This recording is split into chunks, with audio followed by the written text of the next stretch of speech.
Fala, meu aluno, agora nós vamos trabalhar mais um lançamento, que agora é o lançamento oblíquo. Já trabalhamos os movimentos uniforme variado, já trabalhamos lançamento vertical, lançamento horizontal, agora chegou a vez de trabalhar o lançamento oblíquo, certo?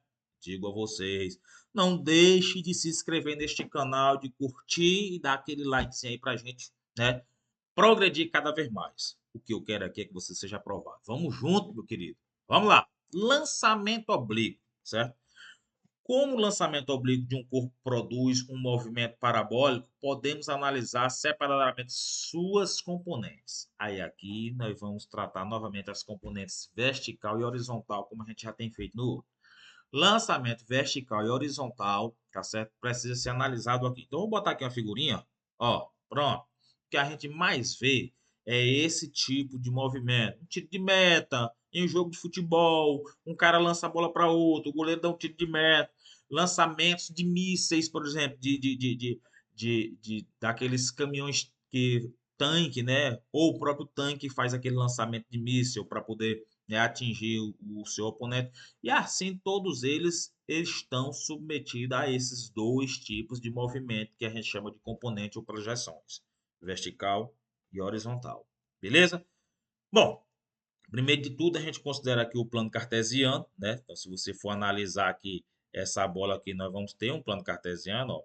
E se eu consigo fazer aqui um plano cartesiano para ela, ó, eixo X, para cá nós vamos ter, ó,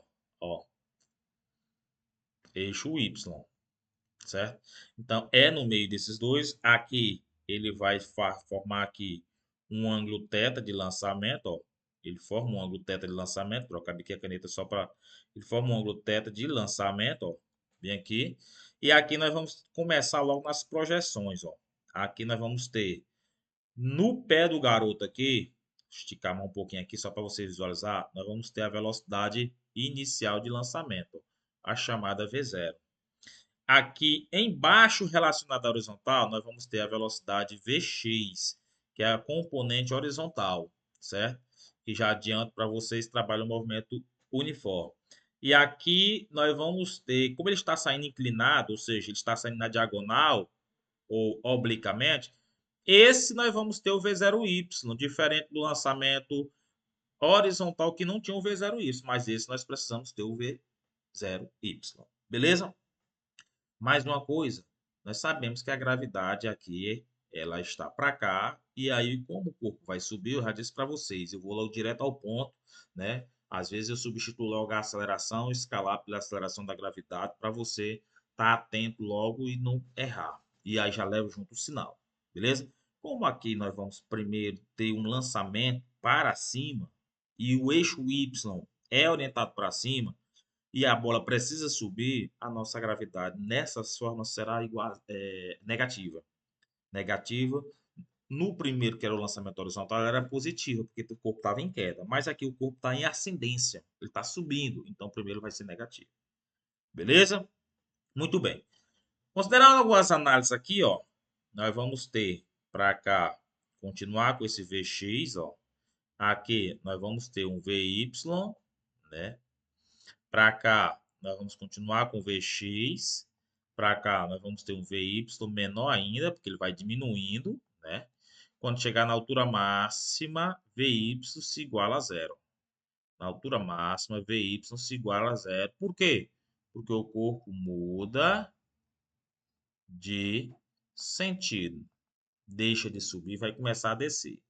Mas existe uma velocidade na altura máxima que não é igual a zero. É o Vx. Certo? O Vx.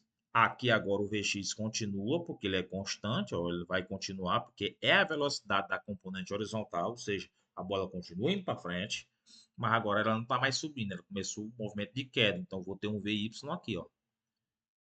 Veja que o Vy estava antes apontando para cima, na altura máxima ele zerou, mudou o sentido, agora está apontando para baixo. Aí agora aqui nós vamos continuar, ó. Nós temos um Vx apontado para frente, porque ele é constante, e nós temos um Vy um pouco maior, porque ele vai variando, ó. Ele vai variando. Até chegar aqui o solo, nós vamos ter o Vx e também nós vamos ter o Vy, né? Que é a velocidade relacionada à vertical. Então, quando chega o solo, tem elaboradores que gostam de perguntar qual foi a velocidade de chegada ao solo.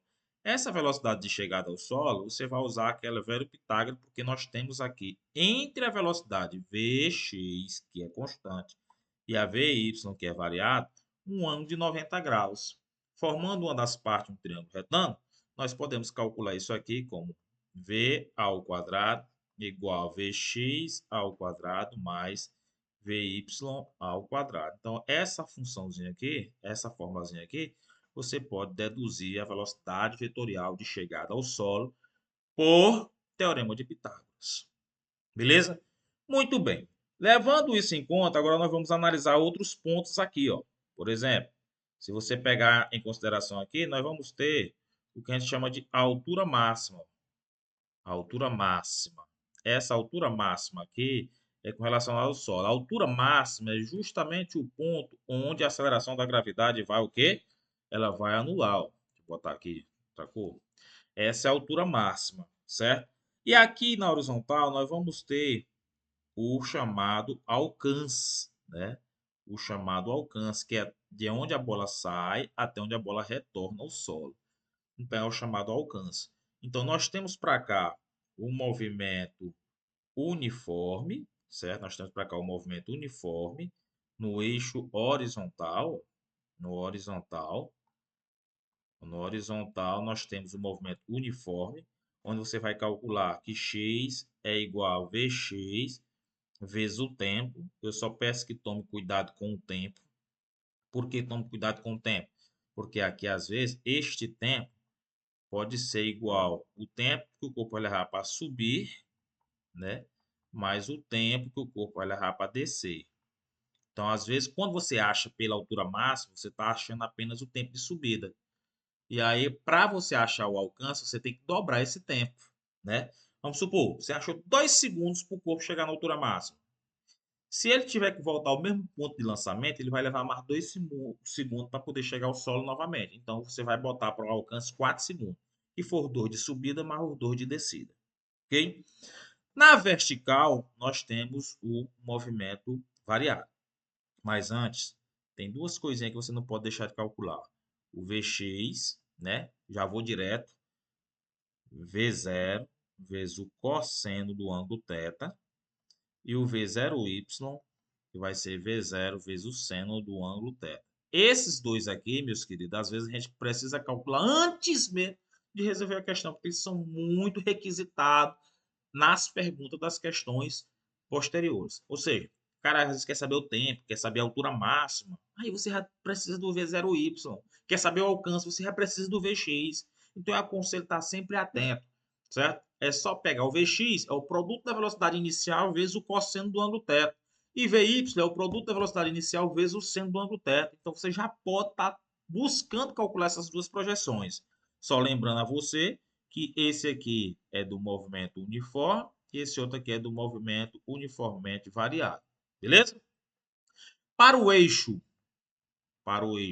Y, que é o movimento retilíneo uniformemente variado, nós vamos agora buscar, né, as fórmulas para tratar. Muitos livros, materiais trabalham com as fórmulas já reduzidas. Eu gosto de deixar do jeito que vem.